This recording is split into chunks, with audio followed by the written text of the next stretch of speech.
Hey, I'm going to tell you what I take for my seasonal allergies.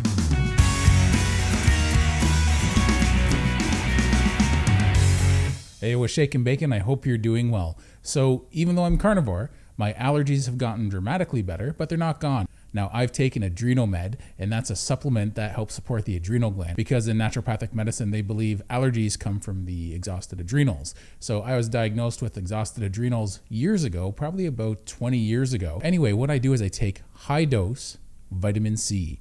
Now you're thinking, yeah, but you don't need vitamin C on a carnivore diet. Well, the average person doesn't need vitamin C, but vitamin C is an antihistamine, right? So vitamin C is good to counter any issues you have with histamines and allergy season. So I also get histamines from eating bacon. Now it came up in a video a couple of videos ago about cured salt possibly being an issue with some skin disorders I have. You'll notice my nose is a little red and it's a little crusty on the edge and a little bit on my forehead. And that's because I've been having some cured bacon. So bacon just on its own will have that effect on me. And somebody pointed out in the comments, I think it's more likely a histamine reaction. And I thought, you know what? That makes sense. I'm one of those people, I'm not married to my theories. And I thought, that makes a lot of sense that it could be a histamine issue. And what's good for histamines? Antihistamines. Now, when you take an allergy pill, my naturopathic doctor years ago that I worked with told me what happens is it suppresses your immune system. And if you take vitamin C to your bowel tolerance, and I'll explain what that is later in the video, it's an antihistamine, and that's going to help your adrenal issues, and that's going to help your reaction to histamines. And I thought, oh, wow, that's pretty interesting. How much would I need to take if I just had it in oranges every day? And he went, probably about a crate every day. And he wasn't far off because my bowel tolerance for vitamin C is 3,000 milligrams, sometimes 4,000 milligrams. 4,000 milligrams at a time, multiple times a day. So every time I start to get an allergic response and my eyes well up with itchiness and watery tears, and I look like I'm just finished watching Les Mis, and what's happening is that's just my allergic response. And it happens with cats. And it started when I was 19. I didn't have allergies before I was 19. And then all of a sudden, boom, I got plagued with allergies. And it was a few years before I got turned on to the vitamin C. I think it was until I was about 26 or so. And it's really interesting because he wasn't trying to diagnose my allergies. I had a Holter monitor on at the time because I was getting these palpitations in my chest. And I didn't know what they were. It felt like my heart would give these two extreme thuds, like two extreme beats.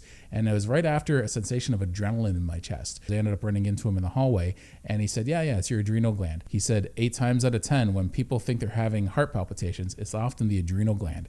And I was like, whoa, this guy had a lot of experience at the time. He was a naturopath for about 15 years. So I started taking vitamin C to my bowel tolerance, and I'll tell you how to do this too. Now, it's not like you take little capsules and go whoop and put them up there. My brother's favorite joke. What you do is you find out how much you can handle before you get diarrhea. So if you can only handle 500 milligrams, and then you go up to 1,000 milligrams and you get diarrhea, well, that's not really good. So you want to back off. 500 milligrams will be your limit. My limit for the longest time was 3,000 milligrams at a time. So that gets kind of expensive. So 3,000 milligrams. So I found for a long time, if I took 4,000, I'd get diarrhea. And if I went back down to 3, I'd be fine. But here's the thing about vitamin C most people don't know, is it only stays in your system for ballpark about 3 hours. And then it's like you never took it. So if you say to yourself, oh, I take vitamin C every morning with my multivitamin, you know what? That doesn't really count for the rest of the day because typically there's only a couple hundred milligrams at most in those vitamins, or even if it's 1,000 milligrams, that might still not be enough.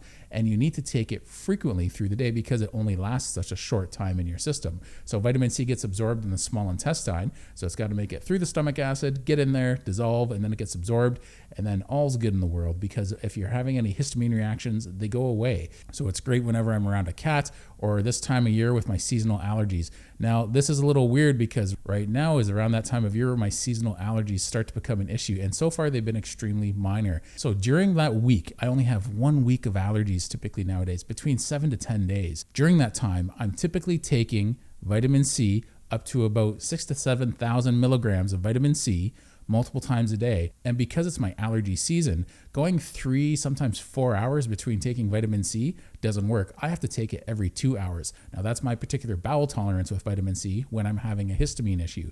So for about a week to 10 days, I'm down to 6,000 or 7,000 milligrams of vitamin C, sometimes a little bit more, but usually that's it. And I have to take it every 2 to 2.5 hours. The beautiful thing about it being only a 7 to 10 day window nowadays is before I used to have to spend so much money on vitamin C, and you have to watch it when you you get vitamin C. You want to get something that doesn't have sugars or sweeteners in it. So when you get cheap vitamin C, like Jameson brand or something from the local pharmacy just off the shelf, it often has a lot of junk in it. All you need is ascorbic acid. Now, ascorbic acid isn't vitamin C. I get that.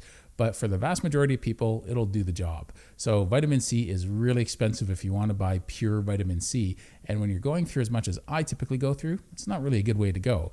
But the other thing I thought about is it's not just going to be great for my allergies. When I have food with histamines in them, because maybe the meat is aged or maybe it's a cured meat, and I get this skin condition on my nose and on my forehead that's very mild but still present, vitamin C might really help with that. So taking that in conjunction with these foods that are higher in histamines might be the nice balance I want to strive for, so that I can still have some of those foods in my carnivore way of eating and not have the allergic or sensitive reaction I typically have to those foods, because I'm all about being sensitive. So just because you're doing a carnivore diet and you don't need as much vitamin C, doesn't mean you don't need vitamin C if you still have health problems. My body's still healing. My body might spend years more healing. And it's interesting because when I was out of the country a couple months ago, for the first time in months, I had lower insulin. Now, it was still on the high end as far as what's allowable for insulin. It was actually off the high end, but it was better than it's been. It was probably 30 or 40% better than it was before. And I wonder if that's because I was having meat on a consistent basis that was literally butchered that week. Over here in Canada, North America, typically your beef has been hanging for at least something like 10 days to 2 weeks. I think at least it's by law, and that helps bring the histamines out. But when I was out of the country for like a month, I had food that was right from the market. That food was butchered literally days before, and it was a bright, beautiful red. So maybe it's a histamine reaction that's keeping my insulin levels up, my fasting insulin levels. So the naturopathic doctors I've seen have helped me more with my chronic conditions than the medical doctors I've seen when it comes to trying to diagnose these conditions. Other than that time I had my heart attack and those kidney stones, those bloody kidney stones. Every other thing though, they just don't really want to diagnose nowadays. They just want to just pass along some medication or send you to a specialist. They don't want to actually treat these conditions, and it's really frustrating. So you take your vitamin C to bowel tolerance. How do you do that?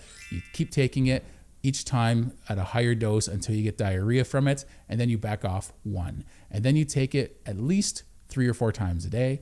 Morning, noon, dinner, bedtime, and that'll do most people pretty good. But if you're going through an allergic reaction of some kind, you might need to increase that, or even if you have a cold, you'll want to increase your vitamin C because your body just requires more. So if I ever have a cold, which is extremely rare, I'll typically go up to about 6 or 7 or 8,000 milligrams of vitamin C, just like I would if I had allergies. The only side effect of vitamin C is you'll get diarrhea because what you don't absorb flushes through your body. So everyone knows about that side effect. The next one is your body has a little bit of difficulty absorbing vitamin C after you go from really high dose vitamin C multiple times during, say, that week or 2 of your allergies or a few weeks of your allergies, and then you go back down to a regular dosage. Your body has a bit of a hard time temporarily absorbing that vitamin C. So I hope this helps. I know this is a world of relief for me when I have my allergies, and we're getting into allergy seasons for people right now. So I really want you to look into this, find a good quality vitamin C. Ideally, try and find one that's not made from corn. Just go to your local health food store and try and find one that will agree with your budget as well as the quality you're looking for. Thanks a lot and take care.